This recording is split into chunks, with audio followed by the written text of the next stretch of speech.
To Wall Street now, where stocks rebound from yesterday's dip. The closing bell rang just moments ago, and the Dow managed to tick up about 185 points. But here's a visual representation of the S&P 500. This is our interactive heat map brought to you by FinViz. One company making headlines today is Costco. The retail giant is suing the Trump administration over tariffs and asking for a full refund. Let's bring in CBS News MoneyWatch correspondent Kelly O'Grady. Kelly, what's Costco's argument here? Are there any other companies that are taking the same stance? So yes to the second question, and I'll get to that in a moment. But let's start with Costco. So they have filed this lawsuit, and the tariffs in question, remember, are the fentanyl tariffs as well as what the White House was calling the reciprocal tariffs. So those are the country level tariffs that the president and the White House had enacted, going back to April, certainly, months and months ago.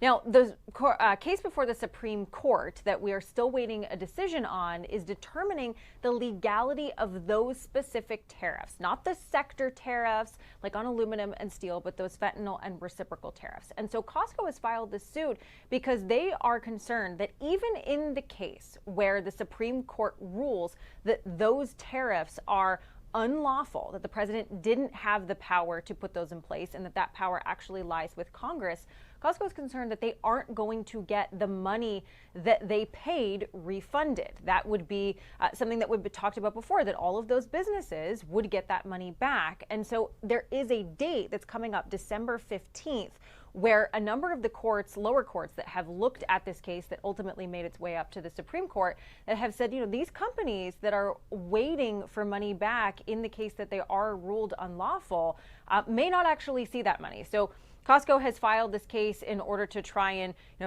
get around that December 15th date. And in fact, a number of other companies have as well, as they're concerned about this exact thing.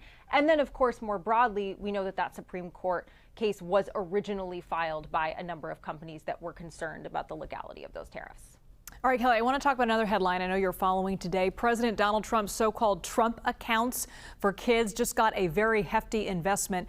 Michael and Susan Dell say they will donate $250 to the Trump accounts of 25 million American kids under the age of 10.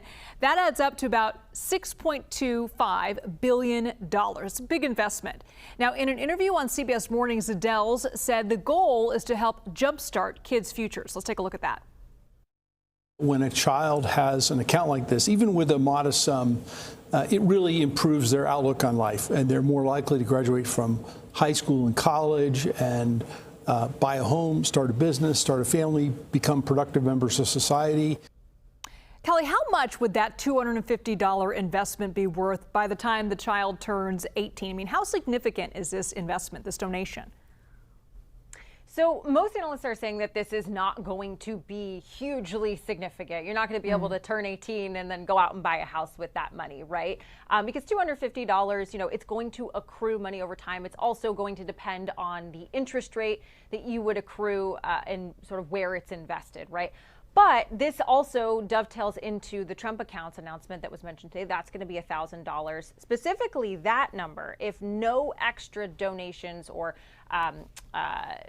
donations were made to that account, you would look at something in the $5,000 range when you reach 18 if you were a recipient of that Trump account. So the 250 would be less. But more broadly, I mean, the spirit of this is trying to arm America's youth. So, I mean, something is better than nothing, Liz, Sure. right? Having that money available and over time. But yes, it's not going to be something where someone's going to be able to go out, buy a car, buy a house, contribute to their college education in a meaningful way, but it's a start.